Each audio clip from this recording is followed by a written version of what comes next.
Philippines, nakakatuwa isipin dahil ang halos lahat ng mga kanta ng SB19, music video, mga most viral song at ilang video nila ay nasa China sa music app nila na sikat na Bilibili or BILE na music app na kung saan halos lahat andon.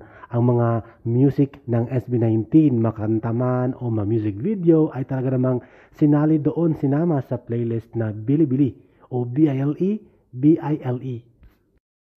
na sikat at nakabase sa China at halos lahat ng mga words doon ay mga Chinese at may translation din. Nakakatuwa lang isipin, di ba?